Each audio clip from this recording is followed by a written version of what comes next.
예, 저는, 어, 그, 마르다의 그 믿음에 대해서 조금 오해가 있는 것 같아서, 그 마르다는 아브라함의 믿음의 후손이에요. 그러니까 아이, 아브라함의 그 음, 믿음의 고백하고 동일한 그 고백을 하고 있어요. 그러니까 마르다는 선지자들의 그 가르침과 선지자들의 그 신앙을 따랐다는 것을 마르다의 그 고백을 통해서 우리는 충분히 알 수가 있고요. 유대 교인들이라고 해서 다 부활을 믿은 것이 아니죠. 바리새파는 부활을 믿었지만 사두개파는 또 부활을 안 믿었잖아요.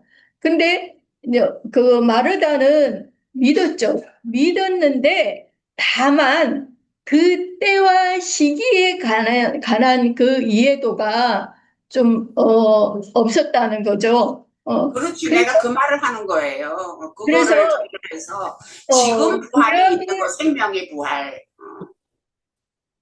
예. 그래서 구약의 백성들에게는 하나님의 말씀이 이렇게 비밀로 감추어져 있는 때였기 때문에, 그러니까 다니엘서를 보면 봉해라 이렇게 봉해놔라 이렇게 말을 했잖아요. 이 다니엘서 12장 4절인데 다니엘아 마지막 때까지 이 말을 간수하고 이 글을 봉함하라 그랬어요. 근데 언제 이 글을 봉함이 열리냐 하면 많은 사람이 빨리 왕래하며 지식이 더하리라. 그러니까 어 우리가 사는 이 이방인의 시대 이 마지막 때가 보면은 뭐 고속 전철이 오가면서 이 나라 끝에서 끝까지 막 하루 만에 오가고 비행기를 타고 이 나라에서 저 나라까지 막 우리가 왕래하는 그런 빠르게 왕래하는 시대가 왔잖아요. 그리고 지식도 보면은 지식이 더하리라 그러는데 버튼 하나만 누르면 모든 지식을 내가 다 일일이 다 배우지 않았어도 모든 지식을 내가 다 알 수가 있어요. 요즘에는 유튜브나 뭐 이런 그 매체들이 되게 많기 때문에 구태여 학원 같은 데 가서 그걸 수업을 끊어갖고 이렇게 하지 않아도 유튜브 선생이 참 잘합니다. 그렇고 아니, 저기, 예, 잠깐만요. 그리고 버튼 하나만 누르면 모든 지식이 못 들었어요. 네, 네, 하자면요. 저 다 말 다 했는데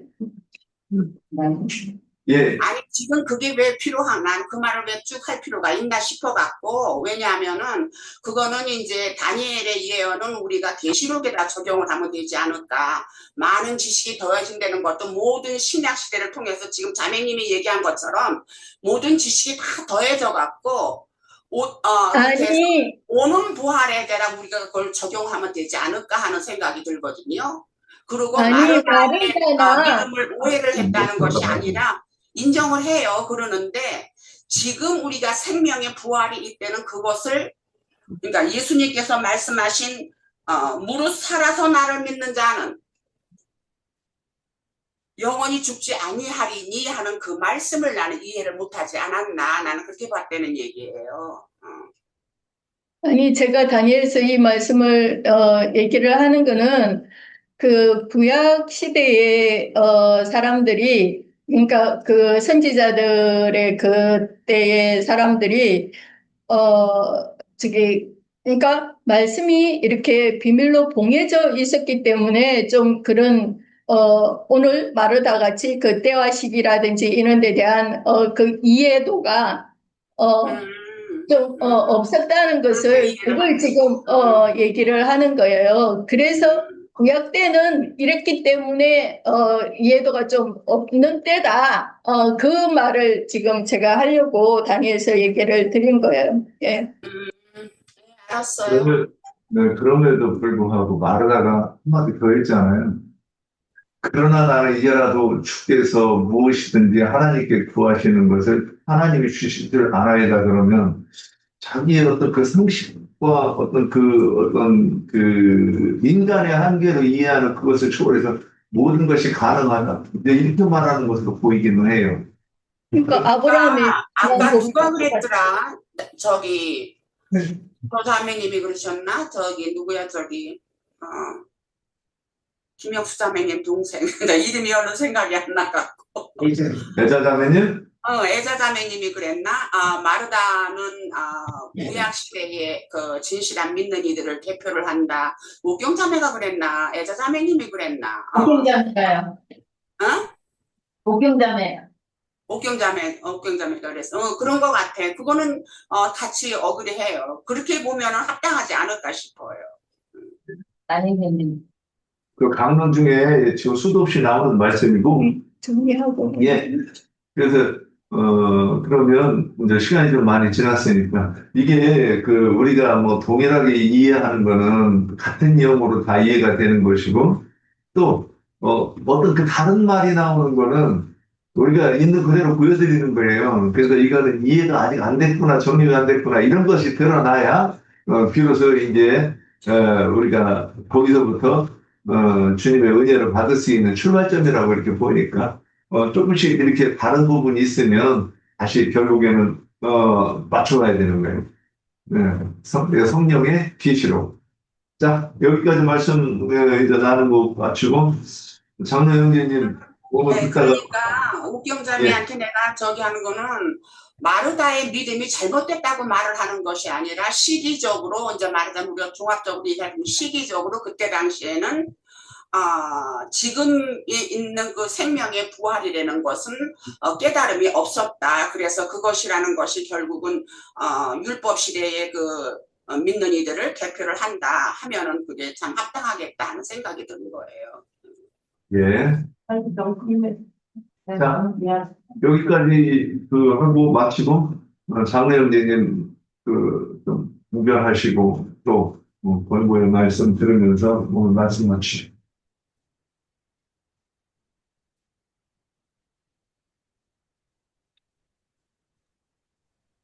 네, 보편적으로 그 문장 흐름을 모든 사람들이 다 공유할 수 있고 인정할 수 있도록 그렇게들 잘들 교통들 하셨어요. 오늘 마침 그 오산 모임에서는 이사야 50장 3절 말씀 내가 읽을게요. 내가 흑암으로 하늘을 입히며 붉은 배로 덮느니라. 이제 이 말씀을 나누는 시간이라 그 말씀을 교제를 나누고 있어요. 그런데 거기서 그 형제들도 아주 합당하게 좋은 교제를 나누고 있더라고요. 오늘 마침 또 우리는 생명의 빛, 그 다음에 어둠의 권세인 어둠, 죽음, 이런 것을 실제적으로 기록을 해놓은 요한복음 말씀에서 나사로의 죽음과 마르다와 마리아의 믿음, 이제 그들의 증거 이런 것들을 오늘 말씀을 나누고 있는 중이에요.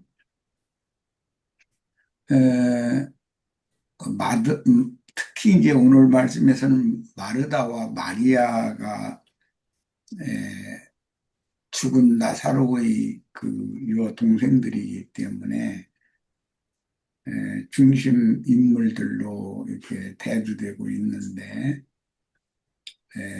마르다의 믿음은 이제 우선 우리는 이걸 생각을 해야 돼. 정의를 내리기 위해서 구약 시대든 신약 시대든 믿는 무리들 가운데 그 아론 반차의 율법 제도에 따라서 믿음이라고 할 수도 없고 그거는 종교 생활을 하는 큰 무리가 있고 그 무리에서 떠나서 선지자들의 가르침을 받는 아주 적은 수의 남은 자들이라고 하는 소수의 무리가 있어요. 예, 예를 들자면 이사야 선지자 때 이사야 선지자나 예레미야나 에스겔이나 다니엘이나 뭐 호세아 뭐 등등의 이 하나님의 선지자들의 가르침을 따라가는 그 무리가 유대 교인들 중에 몇 명이나 있었겠느냐. 아주 적은 수이죠. 그래서 성경은 암암리에 하나님은 저희 다수를 원하시지 않고 남은 자, 소수, 적은 무리를 원하신다. 이런 것을 기록하고 있어요. 그게 이제 마르다의 믿음이라고 하는 것은 구약 시대에도 율법 제도권을 떠나서 선지자들의 가르침을, 즉 영적 가르침을 받아들이고 따르는 적은 무리를 대표하는 여자가, 구약 시대를 그 신앙을 대표한 여자가 마르다예요. 신약 시대에도 조직 신학 교리, 율법 제도권이죠. 그 율법 제도권의 세상 기독교계라고 하는 그 세상 교계를 떠나서 하나님이 파송하신 중선지자의 영과 생명의 말씀을 이해하고 받아들이고 따르는 남은 자, 이제 아주 적은 소수가 감춰져 있어요. 그들을 남은 자 7천이다. 이제 성경은 이렇게 표현하는데, 영과 생명의 말씀을 받아들이고 그 가르침을 따르는 자들을 성경에서는 전부 남은 자라고 그래요. 그들은 숨겨져 있는 거예요. 그들이 계시록에서는 뱀의 낯을 피하여 저희 주께서 예비한 곳에서 비밀스럽게 양육을 받는 자들이다라고 이렇게 표현을 해놨어요. 이 신앙이라고 하는 것은 구약 시대든 신약 시대든 반드시 큰 무리가 있으면 감춰진 적은 소수의 무리가 있기 마련이에요. 그런데 감춰진 적은 무리 소수만 부활에 참여한다는 거예요. 예수가 부활했을 때 함께 부활에 참여해서 승천, 즉 하나님의 영광에 들어간 자들을 대표하는 여자가 마르다다, 그런 말이에요. 마리아는 이제 오늘날 세상 교계를 떠나서 영과 생명의 말씀, 그 영과 신부가 오라 하시고 그것에서 가르쳐주는 그 말씀을 영감으로 이해하고 받아들인 소수의 무리가 있는데, 그런 사람들을 대표하는 게 마리아의 신앙인 거죠. 이렇게 기본적으로는 신앙은 구약 시대도 두 부류의 신앙이 있었다. 신약 시대도 마찬가지다. 유대교라고 하는 종교 체제에서 떠난 자들, 신약에는 자칭 유대인의 회당에서 떠난 자들, 소수들이 있는 거다. 그 두 사람을 대표하는 게 마르다와 마리아다. 이제 그 말이에요. 그 다음에 마르다가 불분명했던 것이 뭐냐면, 주님이 오시면 말세라고 하는 개념이, 주님이 메시아인 사실을 믿으면서도, 그분이 하나님의 아들이라는 걸 믿으면서도 주님이 오셨으면 현재가 말세다라는 거에 대한 명확한 빛이 없었다는 것이 그게 문제였었다는 걸 지적하고 있어요.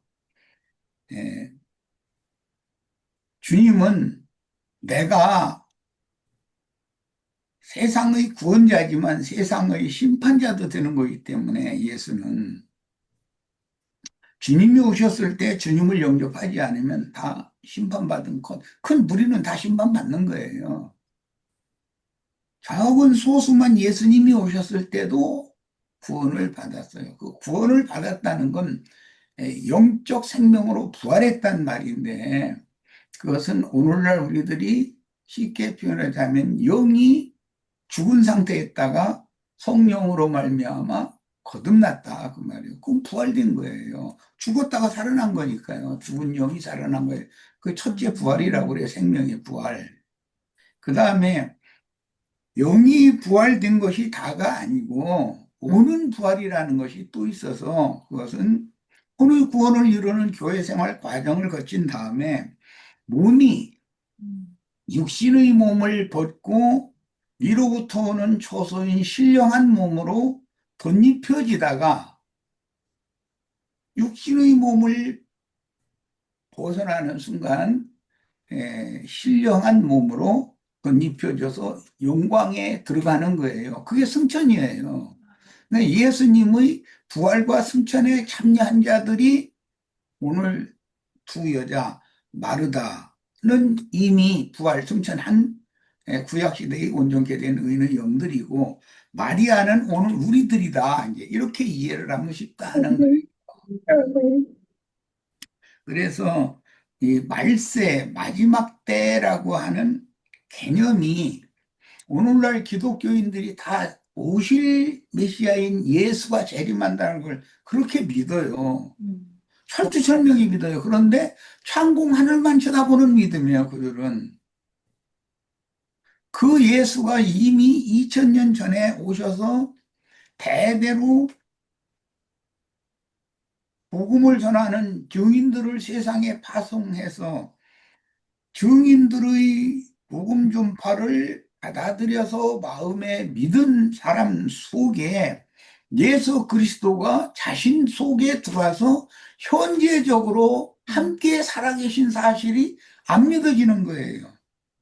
그건 좀 추상적이고 창공 하늘에서 예수님이 오실 거라 아는 것만을 더 바라보고 기대를 하는 거예요.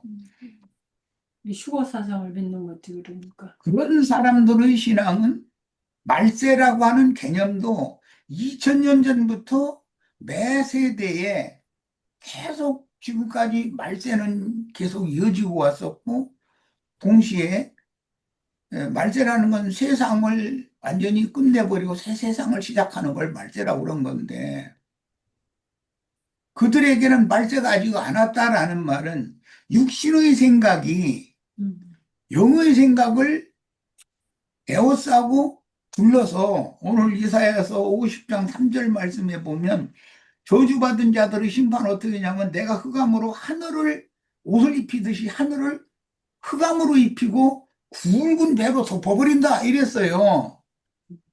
굵은 배를 입었다는 것은 초상 났을 때 상주들이 입는 옷을 말하는 거예요. 슬픔과 해를 대표하는 거예요. 그러면 하늘이 흑암으로 덮여버리면 어둠이 그렇지. 생명의 빛을 통과시키지 못하게 한다라는 말이니까 마귀의 권세가 오늘날로 말하자면 세상 교계의 설교자들을 통해서 영의 생각을 전부 차단시켜. 에워싸고 덮어버려서 빛이 통과가 안 되게 하는 거예요. 심령에. 맞아. 그것이 심판이라는 거예요. 그럼 그거 다 죽은 자들이잖아요. 그래서 그들에게는 굵은 배 상복을 입혀버린다. 그렇게 예언이 된 거예요. 오늘 우리들도 이런 말씀을 통해서 육신의 생각이 즉 하늘의 먹장 구름이 바람에 날려서 거치면 파란 하늘이 나타나잖아요. 막 빛이 투과되잖아요. 그런 축복이 임하기를 바라요. 성경이라는 건 모두 다 이와 같이 영의 생각과 육신의 생각이 서로 원수인 것이기 때문에 영의 생각에 하나님의 성령이 빛을 비춰서 영의 생각을 통해서 반사하면 마음을 덮고 있고 가리고 있던 흑암의 권세를 다 물리쳐버리는 것이거든요. 그러면 구름이 다 어디로 날아가 버리고 빛이 온 누리를 이렇게 비추게 되는 것이잖아요. 이런 것이 구원이다. 심판이라는 것은 사람들의 마음의 생각을 어둡게 하는 것. 성경을 읽어도 이게 검은 건 글씨고 하얀 건 종이고 이 식으로만 읽는 거예요. 그런데 그 지식이 너무 뭐, 뭐 대단한 거지. 대단하죠. 그게 흑암입니다. 그러니까 그게 오히려 흑암. 먹장 구름이다 이거예요. 벚꽃. 육으로 성경을 아는 육적 성경 지식이 어두움. 어둠이다 이게 구름이다 이거예요. 그것이 제거돼야 된다. 아멘. 육적인 성경 지식, 내가 안다고 하는 성경 지식이 제거되기 전에는, 자, 그 말은 그게 나흘이 오기 전에는 그게 제거가 안 돼요. 제거되기 전에는 빛이 임할 수가 없어요. 나흘이 차야만, 이 말은 육신의 생명에 대하여는 인간의 방법으로는 별짓을 다해도 소망이 없다고 자기 자신에 대해서 나는 도저히 가망 없는 사람이다. 자기의 죄가 얼마나 중하고 깊은지에 대해서 아주 막 철두철미하게 빛을 받아서 깨우쳐지기 전에는, 그래서 자신 속에서 썩은 냄새가 말만 해도 옆에만 있어도 옆에 사람이 썩은 냄새 맡을 수밖에 없는 게 나구나라는 것을 깨닫지 못하면 복음을 빛으로 생명의 말씀으로 받아들여지지 않는다는 거예요. 그 나사로가 죽은 지가 나흘 되기를 기다렸다가 예수님이 지금 이곳에 오신 거 아니에요. 말은 무슨 뜻이에요? 내가 죽은 지가 나흘이나 돼서 도저히 나는 가망이 없는 사람이다. 절대로 가망이 없는 사람이다. 라고 본인이 그것을 인정하기 전에는 부활의 때, 생명의 때가 아직 그에게 임하지 않는다라는 말이에요.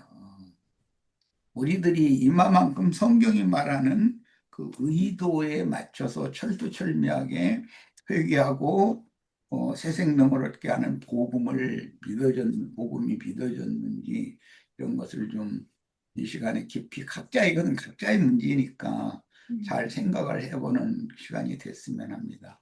네, 마칩니다.